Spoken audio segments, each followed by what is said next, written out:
Hey guys, welcome back to my channel. Today I'm going to be editing this photo for you guys. This is a studio portrait that I did for a model test shoot.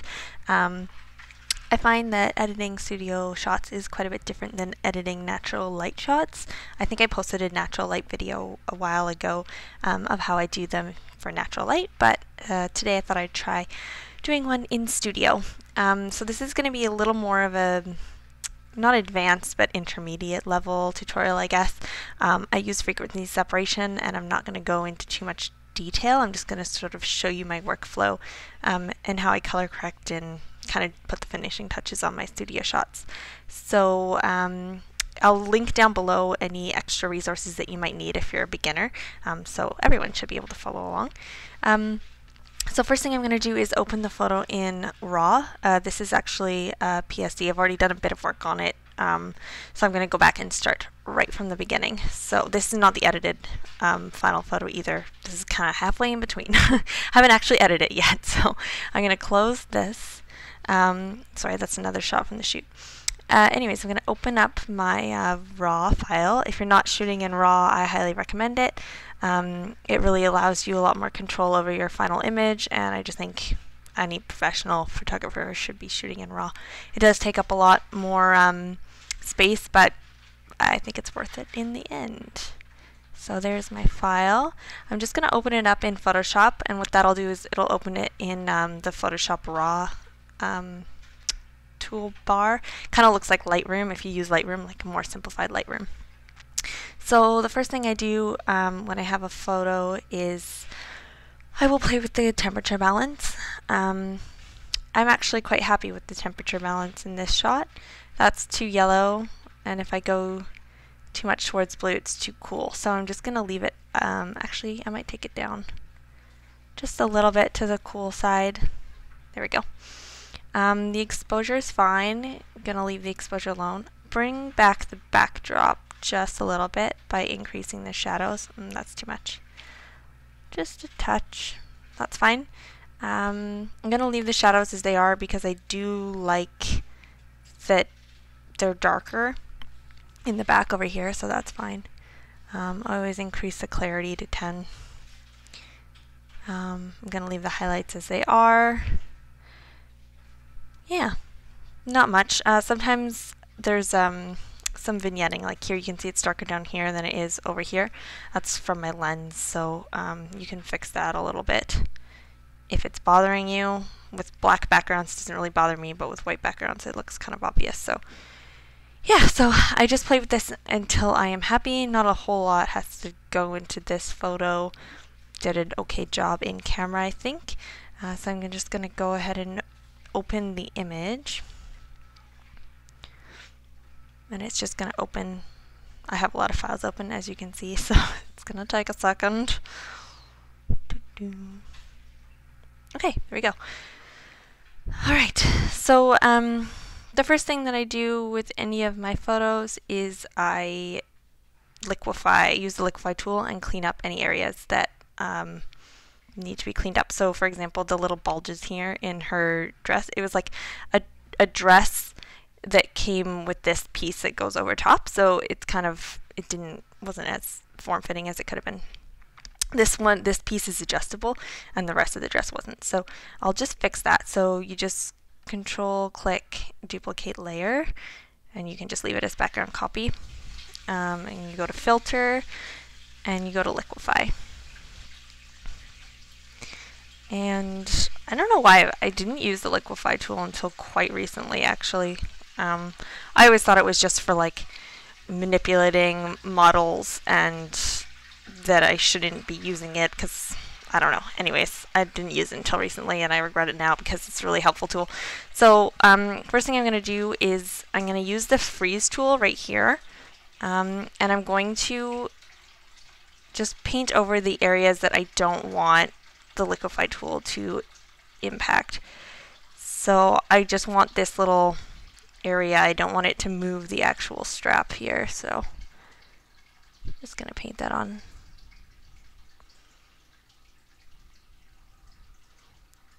And I'm going to fix down here as well, but there's no strap there. So there we go. Okay, and I'm going to select my tool here. I'm going to leave, I always leave the brush size a little bigger than I think it needs to be. My brush pressure is at 60 because you don't want it to go too crazy. So I'm just going to gently push in and smooth this out.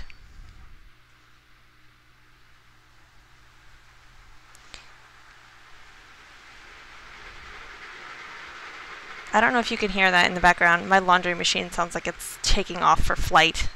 It's ridiculous. Anyways.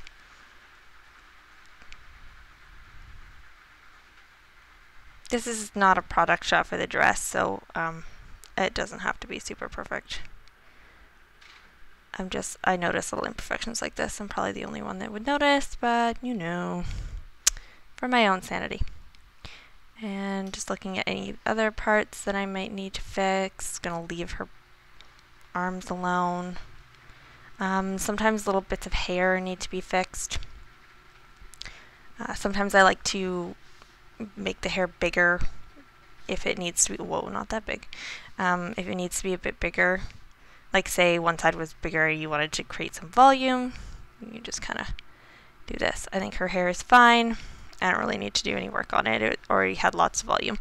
So I also don't like putting too much because I find it distorts it a little bit. So we're just going to do step backwards there. Okay, so we're just going to click OK. It's going to open up your photo before and after. So just tidied it up a little bit. And I'm just going to merge these layers together, just so I don't get confused. I'm not going to want to undo that, so it's fine. Okay, the next thing I do when retouching is I generally just start with the skin. I'm actually noticing right now that I don't like this upper corner of my image. I'll fix that later. Okay, so first thing I'm going to do is run my frequency separation action. I made this myself. I can leave a link down below to it or one similar to it. So I just run that.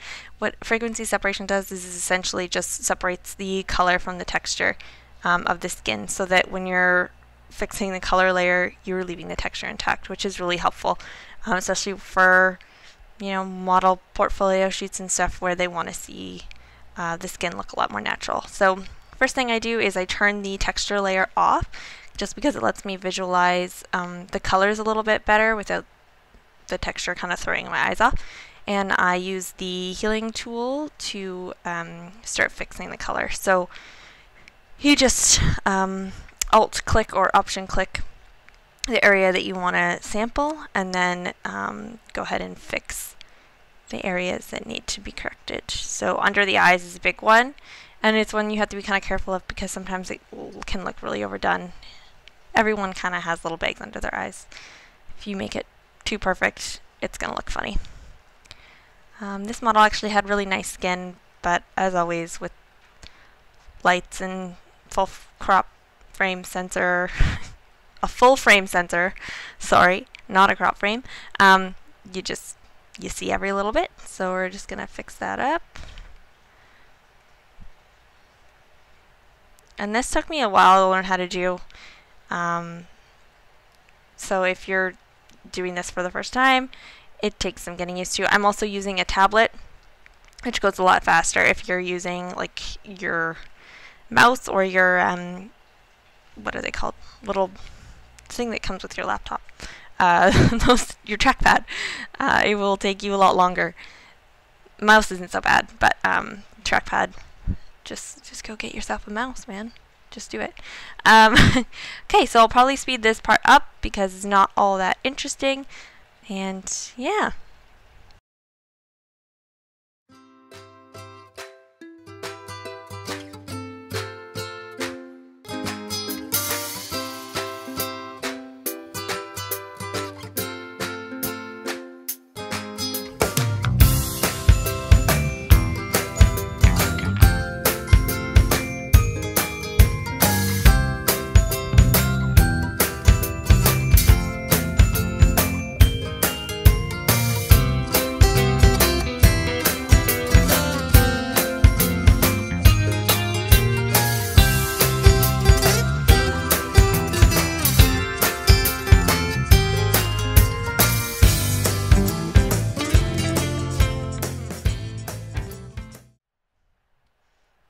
always like to zoom out just to make sure I'm not going too crazy overboard, and then you can kind of turn the texture layer on just to make sure you're not way off mark. So I know it seems like you maybe haven't done anything, but when you turn it on and off, you can see it actually does quite a bit, and you haven't even spent that much time on it yet. So also one thing a lot of people forget about is the body. Gotta keep that stuff even.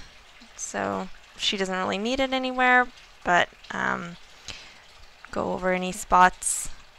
I don't like to pull out freckles or anything. I don't think it's necessary. I think freckles are nice.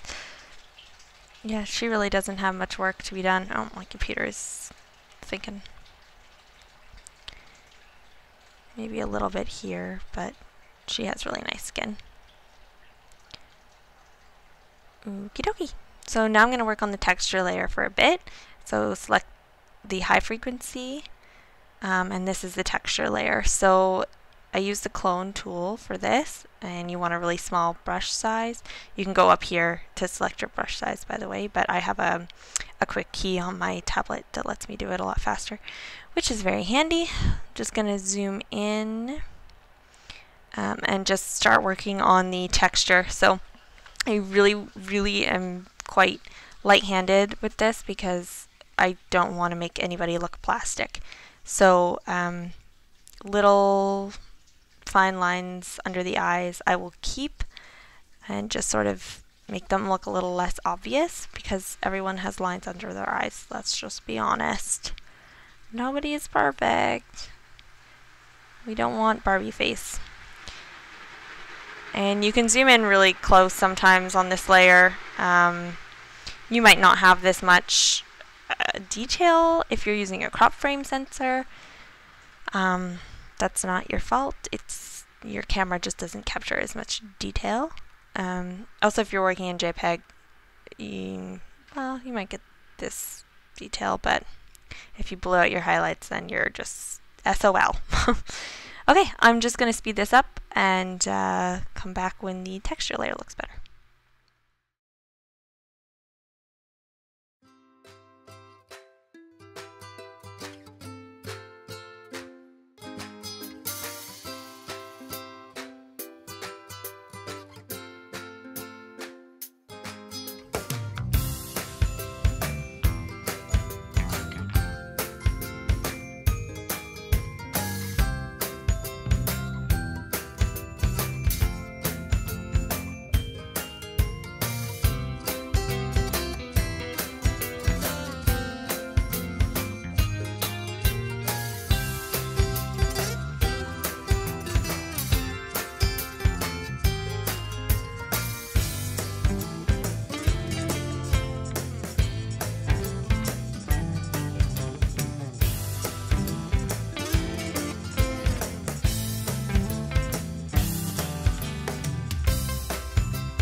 Okay, so I've done a lot of work on the texture. I just made some note of areas that I need to go back and fix the color again, mostly the lips.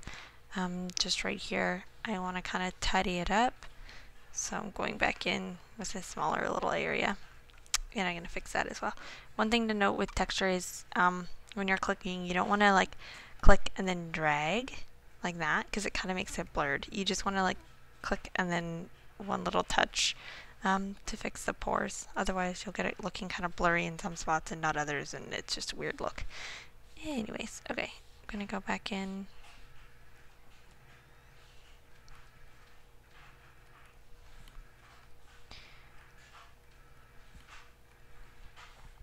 With little details, stuff like that, sometimes you need to keep the texture layer on because you just can't see.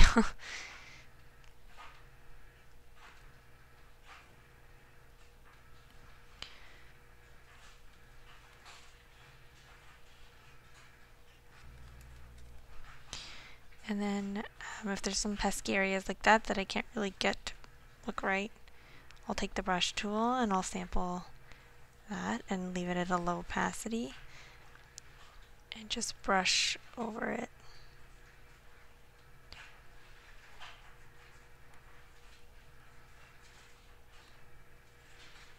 And sometimes areas are really stubborn.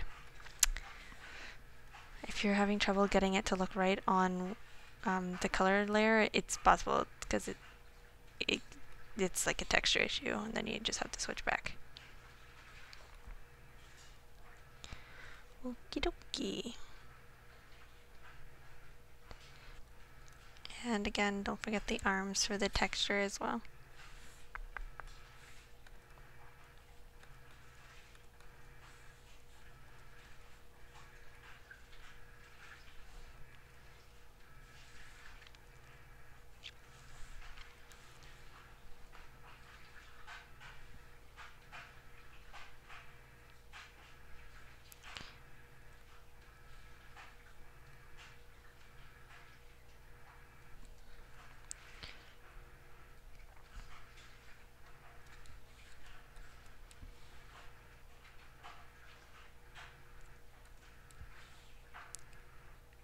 Okay, now that the majority of that is done, sometimes those areas just need to be blended a little bit nicer.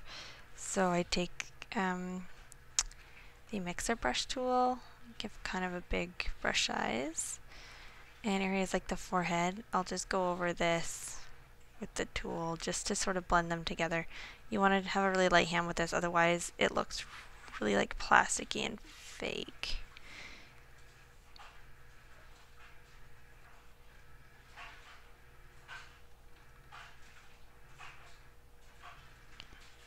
This is a good way to blend out blush that hasn't been blended very well. Luckily, this makeup artist is awesome, so I don't have a lot of that going on. Also, just the bridge of her nose, I want to lighten it up a little bit, so I'm just going to take my normal brush, a low opacity, 15 is fine, because I'm using a tablet, so it has pressure sensitivity, but if you're not using a tablet, you want to put it down like to maybe like 5. And I'm just going to go sample an area like up here and just go over the bridge of her nose just to make them a little more similar.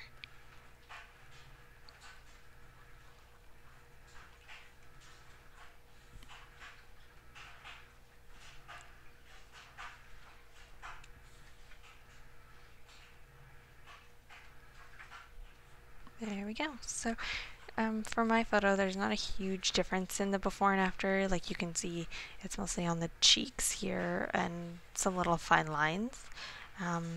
But yours may be a little more dramatic. Just depends on your editing style and what needs to be done with the photo and what it's being used for. Mine is for a modeling agency. They don't really like really overly retouched skin, so I'm leaving it quite light. But you can do whatever you want. So now I just merge these two layers together. Merge layers. And now I go in and do some dodging and burning and bring out the highlights and the shadows. So how I do that is I take a curves layer and take the selector tool and I select an area of the skin that's already quite light, like up high on the cheekbones, and you drag it up. And then I'm going to rename that layer Dodge. And then do the same thing. I inverted it as well. I'll show you that again, one sec. So Dodge, you're dragging down just until you notice that the areas that you would naturally burn look a little bit darker. So Dodge and burn, and then I'm going to select the layer mask and Command I to invert it. So now it looks like I haven't done anything. That's what you want. So first I'm going to select the Dodge layer. I'm going to have my brush selected and make sure it's at white. I'm going to increase my opacity a little bit and increase my brush size. And then you're just going to go into the areas that you want highlighted and lightly stroke over them. If you are using a mouse, you might have to find that you keep your opacity low and go over it again a few times just so you don't get too much of a buildup right away. Since I'm using a tablet, it's pressure sensitive, so tablets are just great, guys. My boyfriend got me one for Christmas and I love it.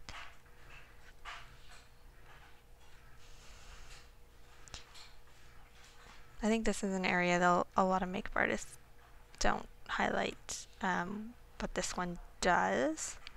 So I'm just going to enhance it a bit.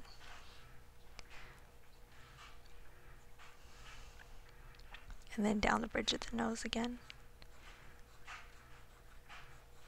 Just wherever the light would naturally touch, usually just wherever your makeup artist is already highlighted, I just go over it a little bit to give it that extra kick, because sometimes the lights can really dull your highlight down.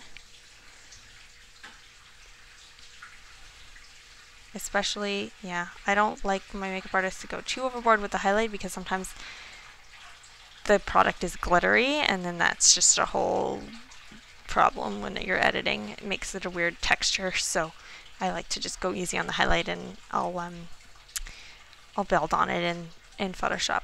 Okay, so now I'm using the burn layer and same thing. So now I'm going over areas that I would like to sort of like recess away. So I find this is a good area.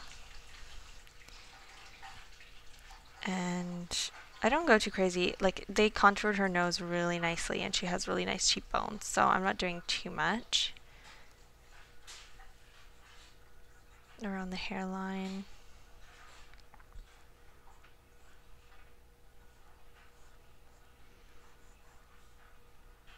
Okay, and then I'm going to do the same thing on her arms. So naturally follow the highlights and the shadows.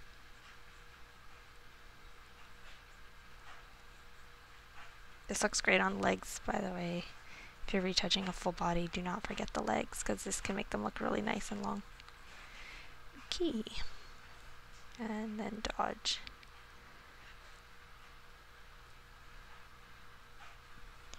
Okay, so that's before and after of all the frequency separation, but you can also toggle on and off the Dodge. Sometimes you go a little overboard and you can just bring it back a little, so bring it to like 80%. And same with the burn. I didn't do too much with the burn, so I'm just going to leave it how it is. Okay. So now I'm going to, I would often obsess over this area until it was perfect, but just for time's sake, I'm not going to bother. It's fine anyways. Okay, so the next thing I like to do is I like to really enhance eyes. I don't do this all the time if they have brown eyes and there's not really much point, but I'll select my Dodge tool. And if you're doing this for the first time, I would control click and duplicate your layer, just so that you can toggle it on and off if you go too far with the eyes, because you definitely can go too far with the eyes. So I'm selecting highlights with my Dodge, and I'm just running it over her eyes. It kind of just picks up and lightens up parts that are already light, but it leaves alone the parts that are dark. So see how that looks really fake already? You can tone that back. Option Command Z, or you can go to your history and just sort of tone it back. So that's before and that's after. So it's really easy to get carried away and do way too much. So if you're doing this for the first time, that's why I suggest you do it on a new layer.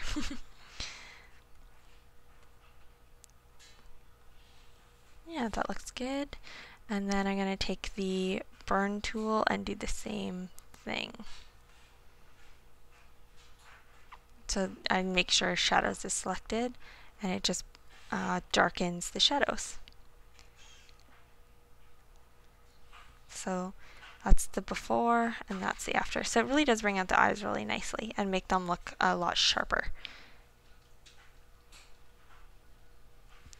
There we go.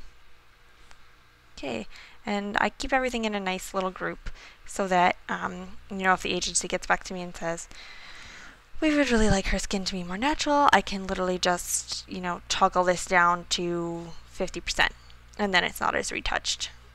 So that is why I keep it in its own little group.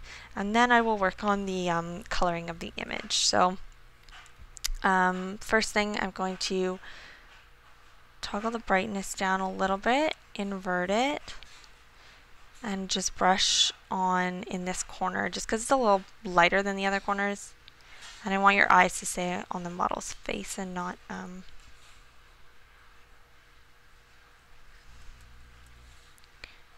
sorry, in the corner over here. Oh, turn my opacity up a little more.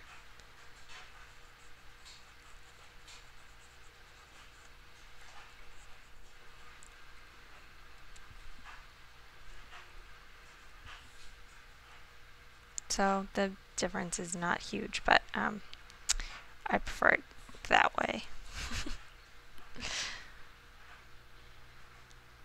Okay, so that's pretty much it for the retouching. Now I'll work on sort of the more creative parts. I find outdoors, for outdoor shoots, I use a lot of curves.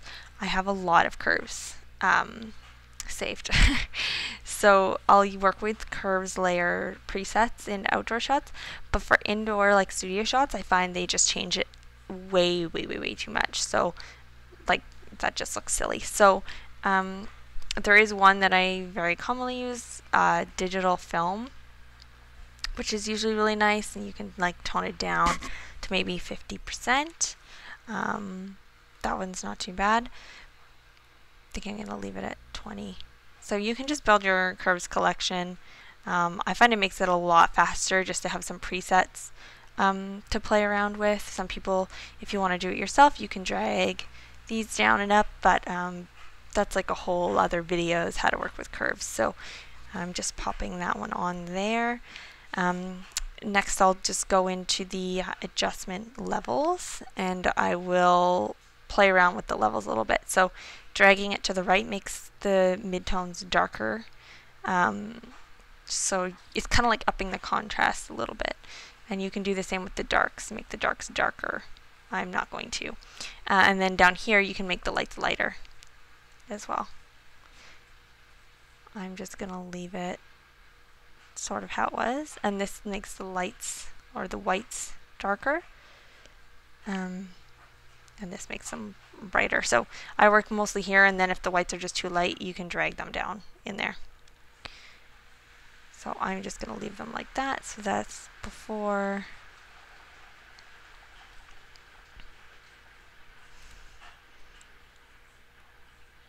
You don't want to make it too dark, but you want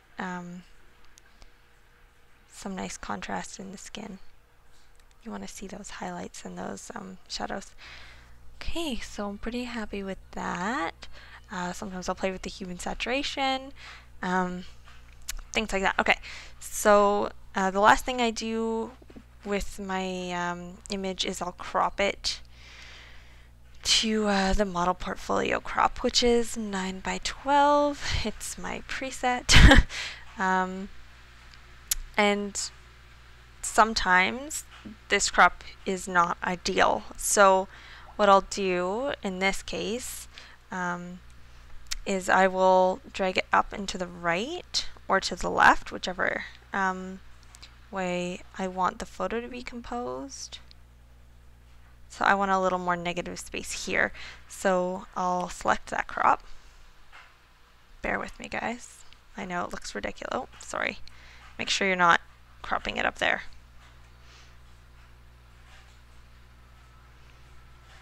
Let's try that again.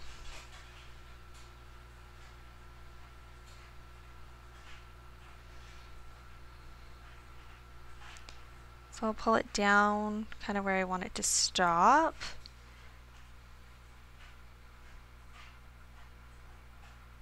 And then there's a big pink streak there, but that's fine because no one will notice. Just kidding. It's so funny. So you just use the marquee tool and select the edge here. Right click and, oh, sorry, you want to make sure your background layer is selected.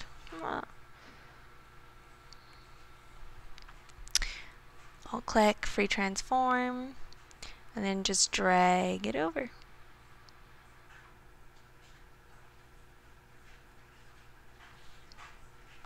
And if you're shooting on a solid color background, it shouldn't be an issue. Sometimes you'll get a little line like this, in which case you can just clone tool it away.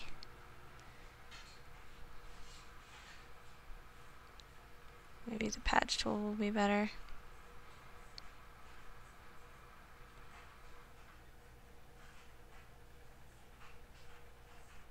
I haven't edited this picture yet, so I really don't know what's going to work. Okay, well, that didn't work.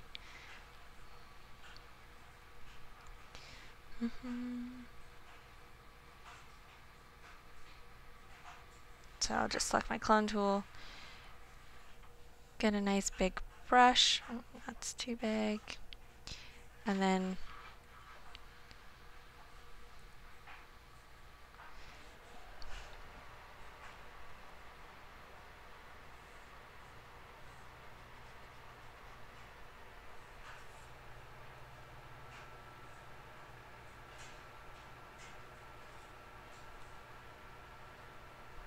and it was your brightness layer that was causing the problem. Good Lord, sometimes I don't even know. Just drag that over too. There you go.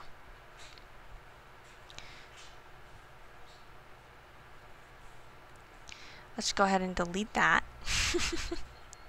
And do that over.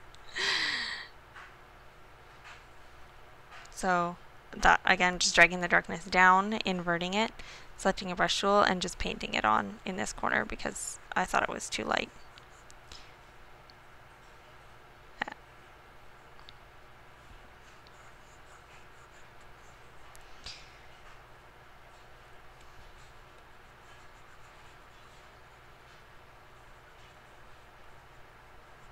There we go. Okie dokie. So at this point I would save my image. I kind of save as I go when I'm not distracted by talking to people.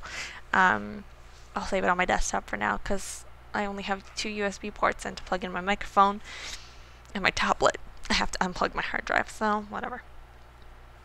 We'll just save it. Okay.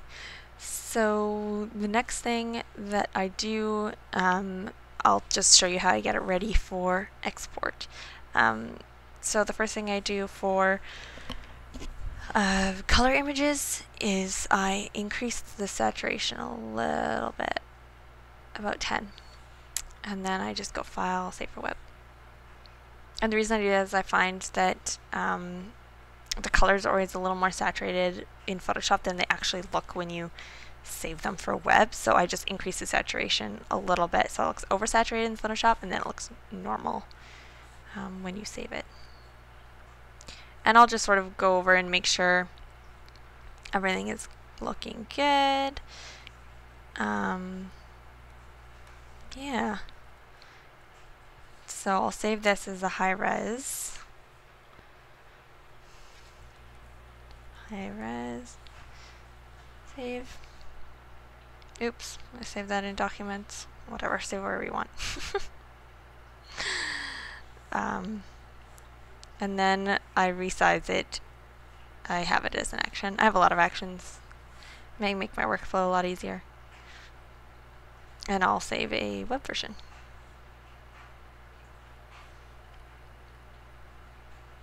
Just the same way. I'm not going to save them now because I have to move them onto my hard drive anyways. So yeah, that is the final photo. I really like it. I think it's really nice of the model, and just shows off her skin really nicely. So yeah, if you have any questions or comments, you can leave them down below. Sorry for being super awkward and weird. I don't doing this a lot, and I'm just a super awkward weird person. But yeah, give this video a thumbs up if you like it, and I will leave any links down below to frequency separation actions or anything I mentioned in the video.